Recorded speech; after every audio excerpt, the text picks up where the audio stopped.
നമ്മുടെ നാട്ടിൽ ഈ പ്രാന്തായിക്കളുണ്ട് ഈ റോട്ടിൽ കൂടെ ഒക്കെ നടക്കുന്നത്. അല്ല, പ്രാന്തായി എന്ന് പറഞ്ഞാൽ ചിലപ്പോൾ എല്ലാവർക്കും മനസ്സിലായിക്കൂല. നമ്മുടെ മലബാർ സ്ലാങ് ആണ്. നമ്മുടെ പ്രാന്ത് പിടിച്ച നാഴ അല്ലെങ്കിൽ പട്ടിയൊക്കെ ഉണ്ടാവില്ലേ, ഇവർക്ക് പ്രശ്നമുണ്ട്. ഈ വെള്ളം കണ്ടു കഴിഞ്ഞാൽ പേടിയിരിക്കും, വെള്ളം കണ്ടു കഴിഞ്ഞാൽ ഓടും. വെള്ളം കുടിക്കണമെന്നും ഉണ്ടാവും, പക്ഷേ അതിൻ്റെ അടുത്തോട്ട് പോയി കഴിഞ്ഞാൽ അങ്ങ് പേടിച്ച് ഓടുന്നൊരു അവസ്ഥ. അതാണിപ്പം അമേരിക്ക ട്രംപിൻ്റെയും നെതന്യാഹുവിൻ്റെയും അവസ്ഥ. നെതന്യാഹു ചത്തിട്ടില്ലെങ്കിൽ അവരുടെ അവസ്ഥ എന്ന് പറഞ്ഞാൽ ഇറാനെ കണ്ടു കഴിഞ്ഞാൽ പേടിയപ്പോൾ. ഇറാൻ എന്ന് പറഞ്ഞാൽ പേര് കേട്ടാൽ പേടിയാണ്. ഇറാൻ എന്തോ ചെയ്യണം എന്ന് ഇങ്ങനെ ഉണ്ട്. ഇപ്പം നായ്ക്ക് വെള്ളം കുടിക്കാനുണ്ട് എന്ന് പറഞ്ഞ പോലെ ഇവർക്ക് ഇറാൻ എന്തോ ചെയ്യണം എന്നുണ്ട്. അടുത്തോട്ട് പോയി കഴിഞ്ഞാൽ പറ്റുന്നില്ല, പേടിയാണ്, ഓട്ടമാണ്. പിന്നെ ആകെയുള്ള ഒരു രക്ഷ എന്ന് പറഞ്ഞാൽ അവസാനം കാല് പിടിക്കുക, ചൈനയുടെയും റഷ്യയുടെയും മറ്റ് ലോകരാജ്യങ്ങളുടെ കാല് പിടിക്കുക. ഞങ്ങൾ ഏതായാലും യുദ്ധമൊക്കെ ജയിച്ചിട്ടുണ്ട്, ഇനി നിങ്ങൾക്ക് ഹോർമോസിലൂടെ അല്ലെങ്കിൽ അതിലൂടെയൊക്കെ ഷിപ്പ് കൊണ്ടുപോകണം എന്നൊക്കെ ആഗ്രഹം ഉണ്ടെങ്കിൽ ഞങ്ങളുടെ കൂടെ കൂടിക്കോ, എല്ലാവരും കൂടെ നിങ്ങളുടെ കപ്പലും അല്ലെങ്കിൽ നിങ്ങളുടെ സൈന്യത്തെ അതിൻ്റെ ഏറ്റവും പെട്ടെന്ന് ഹോർമോസിലോട്ട് വരിക, എന്നിട്ട് നമുക്ക് ഒരുമിച്ച് അങ്ങോട്ട് അവിടെ കണ്ടം പൂട്ടുക എന്നുള്ളൊരു അവസ്ഥ. അതെന്തിനാണെന്ന് അപ്പം എല്ലാവരും ചോദിക്കുന്നത്. ട്രംപിൻ്റെ പുതിയ പോസ്റ്റാണത്. ട്രംപിൻ്റെ പോസ്റ്റ് ഇങ്ങനെയാണ് വന്നിട്ടുള്ളത്. ഇതിൽ ട്രംപ് ഒരു 4 മണിക്കൂർ മുമ്പ് പോസ്റ്റ് ഇട്ടിരുന്നു ട്രംപ്. അതായത് നമ്മൾ യുദ്ധം 100% നമ്മൾ ജയിച്ചിട്ടുണ്ട്, ഇനി പേടിക്കാനൊന്നുമില്ല, ഞങ്ങളൊക്കെ സെറ്റാക്കിയിട്ടുണ്ട്, ഇറാൻ ഇതോടുകൂടി തോറ്റു, ഇനി ഇറാന് തിരിച്ചടിക്കാനൊന്നുമില്ല എന്ന് ട്രംപ് ഒരു പോസ്റ്റ് അങ്ങോട്ടുമ്പോഴത്തേക്ക് ഇറാൻ തുരുതുര മിസൈൽ എല്ലായിടത്തേക്കും. ഇത് കണ്ട് പേടിച്ചിട്ടായിരിക്കാം ഇപ്പം വീണ്ടും വന്നിട്ട് ചൈനയുടെ അടക്കം, അതായത് ബദ്ധ ശത്രുക്കളാണെന്നും പറഞ്ഞ് നടക്കുന്നത് ചൈനയോട് വരെ നിങ്ങളൊന്ന് വാ, ഫ്രാൻസെ നിങ്ങളൊന്ന് വാ, അല്ലെങ്കിൽ ബ്രിട്ടനെ നിങ്ങളൊന്ന് വാ, നിങ്ങളൊന്ന് വന്ന് എൻ്റെ കൂടെ കൂട്, ഞാൻ ഭ്രാന്ത് പിടിച്ച അവസ്ഥയിലാണ്, കേലൊലിച്ചുകൊണ്ടിരിക്കുകയാണ്, നിൽക്കാൻ പറ്റുന്നില്ല, ഇരിക്കാൻ പറ്റുന്നില്ല, ഉറങ്ങാൻ പറ്റുന്നില്ല, നാട്ടിലാണെങ്കിൽ ജനങ്ങൾ സ്വൈര്യം തരുന്നില്ല, പാർട്ടി മറ്റേ അമേരിക്കൻ കോൺഗ്രസിലാണെങ്കിൽ പ്രതിപക്ഷം എന്നെ ഉറക്കണില്ല, ഒരു വല്ലാത്ത അവസ്ഥയിലുള്ള ഒരു പ്രാന്തൻ്റെ അവസ്ഥ. അതാണ് ഇപ്പം ട്രംപിന് നടന്നുകൊണ്ടിരിക്കുന്നത്. അതുകൊണ്ടാണ് ട്രംപ് ഇത്തരത്തിലുള്ള പോസ്റ്റുകൾ ഇട്ട് ഇപ്പം മുന്നോട്ട് വരുന്നത്. എന്നെ ഒന്ന് രക്ഷിക്കണം, ഇതിന് നിങ്ങൾ എല്ലാവരും കൂടെ നിങ്ങളുടെ പടനയും കൊണ്ടുവരണം, എന്നാലേ നമുക്ക് ഇറാൻ എന്തെങ്കിലും ചെയ്യാൻ പറ്റുള്ളൂ. കാരണം ഇറാൻ ചെറിയ മീനല്ല. നെത്തോലി ചെറിയ മീനാണ് നമ്മൾ വിചാരിച്ചു, പക്ഷെ നെത്തോലി അല്ല, ചെന്ന് കഴിഞ്ഞപ്പോൾ അതൊരു തിമിംഗലമായിരുന്നു. നമ്മളെ കൊണ്ട് കൂട്ടിയാൽ കൂടുന്നില്ല എന്നുള്ളൊരു അവസ്ഥ. ഒരുത്തനെ കണ്ടിട്ട് കുറേ ദിവസങ്ങളായി AI ഇമേജസും അല്ലെങ്കിൽ AI വീഡിയോസും ഇട്ട് കളിക്കുകയാണ്.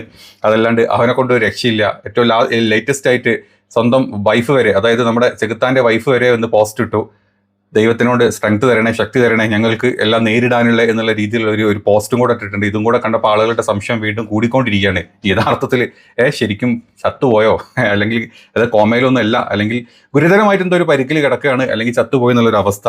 മോനാണെങ്കിൽ ഇപ്പം പോസ്റ്റുകളൊന്നും ഇടുന്നില്ല. ചെറുത്താൻ്റെ മോനാണെങ്കിൽ 3-4 ദിവസങ്ങളായിട്ട് പോസ്റ്റുകൾ പോലും കാണുന്നില്ല. അങ്ങനെ വല്ലാത്തൊരു അവസ്ഥയിൽ പോയിക്കൊണ്ടിരിക്കുകയാണ് എന്ന് നമുക്ക് മനസ്സിലാവുന്നുണ്ട്. അപ്പോൾ ഇതാണ് ഏറ്റവും ലേറ്റസ്റ്റ് ആയിട്ട് ട്രംപിൻ്റെ പോസ്റ്റ്. ഇനി ഇതിന് ശക്തമായിട്ടുള്ള ചില മറുപടികൾ ഇറാന്റെ സൈഡിൽ നിന്ന് വീണ്ടും വരുന്നുണ്ട്. അതായത് ഇറാന്റെ സൈഡിൽ നിന്ന് വന്നുള്ള മറുപടി, ഹോർമോസ് കടലിടുക്കിലെ സംഘർഷം, ഹോർമോസ് കടലിലേക്ക് സുരക്ഷിതമാക്കാൻ അമേരിക്കൻ നാവികസേനയെ സഹായിക്കണമെന്ന് ഡൊണാൾഡ് ട്രംപ് മറ്റു രാജ്യങ്ങളോട് അപേക്ഷിക്കുകയാണ് ഈ പറഞ്ഞ ഈ ഒരു പോസ്റ്റിലുള്ളത്. നമ്മൾ ആ ജസ്റ്റ് ന്യൂസ് അങ്ങ് വായിച്ചു പോകട്ടോ. അതായത് പ്രധാന സഖ്യകക്ഷികളായി നിൽക്കും എന്ന് വിചാരിച്ചിരുന്ന ബ്രിട്ടൻ, ഫ്രാൻസ്, ജർമ്മനി ഇവരൊക്കെ ഉണ്ടായിരുന്നു. ഇവരാരും ഇപ്പോൾ കൂട്ടിന് നിൽക്കുന്നില്ല.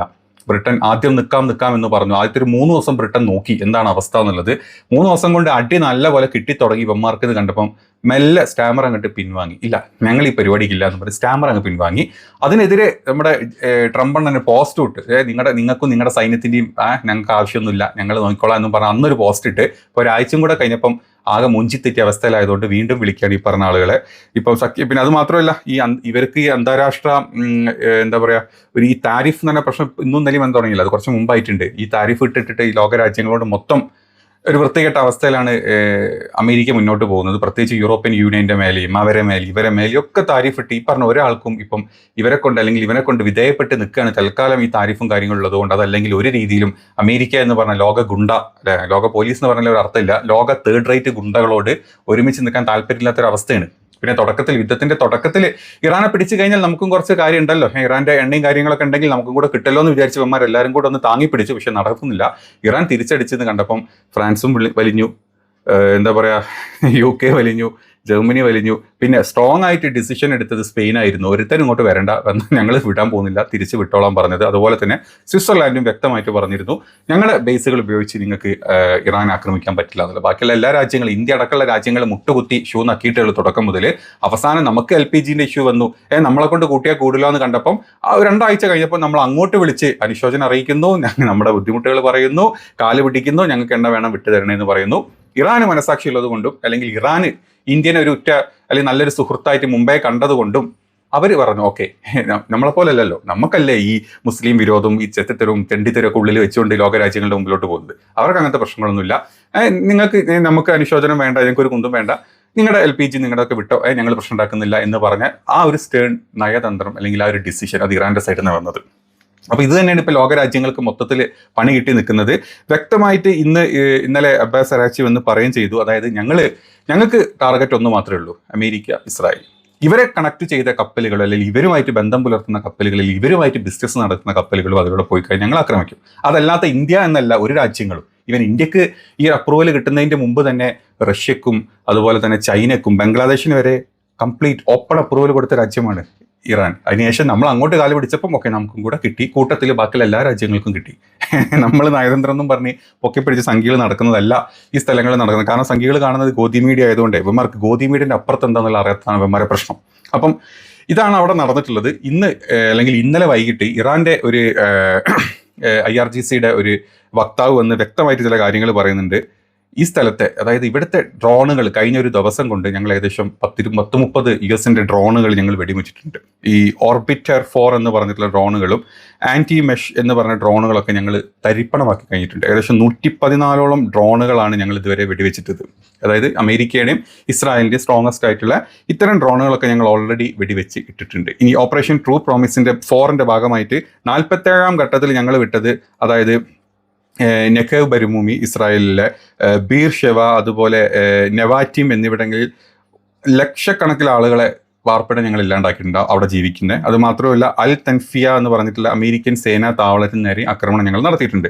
48ാം തരംഗത്തിന്റെ ഭാഗമായിട്ട് ഞങ്ങൾ ഹിസ്ബുള്ളയുമായി ചേർന്നിട്ടാണ് ഗലീലി, ഗോലാൻ കുന്ന്, ഹൈഫ തുടങ്ങിയ പ്രദേശങ്ങളുടെ മേൽ US താവളങ്ങൾക്കും ഖൈബർ ഷക്കർ മുതൽ പോലുള്ള മിസൈലുകൾ വിട്ടിട്ടും ഞങ്ങൾ ഒരു തീരുമാനം ഈ സ്ഥലങ്ങളിലൊക്കെ ആക്കിയിട്ടുണ്ട്. 49ാമത്തെ ഘട്ടത്തിന്റെ ഭാഗമായിട്ട് അസ്വഹാൻ ബേസിലെ പാട്രിയറ്റ് റഡാർ സംവിധാനങ്ങളെ കംപ്ലീറ്റ്ലി ഞങ്ങൾ തീരുമാനമാക്കി കൊടുത്തിട്ടുണ്ട്. ഷെയ്ഖ് ഹിസ ബേസിലെ റഡാറുകളെയും ഇന്ധന ടാങ്കുകളെയും ലക്ഷ്യമിട്ട് നമ്മൾ പരിപാടികൾ ഇന്നലെ തന്നെ അവിടെയും കൊണ്ട് ബോംബിട്ടിട്ടുണ്ട്. പിന്നെ 50ാമത്തെ വേവ് ഇന്നലെ രാത്രി ഇസ്രായേലിൻ്റെ മറ്റു ഭാഗങ്ങളിലോട്ടും ഞങ്ങൾ വിട്ടിട്ടുണ്ട്. ഇതിൽ അൽ ഉദൈദിൻ്റെ ഹെലികോപ്റ്റർ ബേസിലെ ഉപകരണ ശാലകൾ, അറ്റകുറ്റപ്പണി നടത്തുന്ന കംപ്ലീറ്റ് ഗോഡൌണുകളും പൂർണ്ണമായിട്ടും ഞങ്ങൾ നശിപ്പിച്ചിട്ടുണ്ട് എന്നുള്ള ഇറാൻ്റെ IRGC വക്താവ് ഇന്നലെ രാത്രി വന്നിട്ടുള്ള ഒരു പ്രസ്താവനയും കൂടെ ഉണ്ടായിരുന്നു.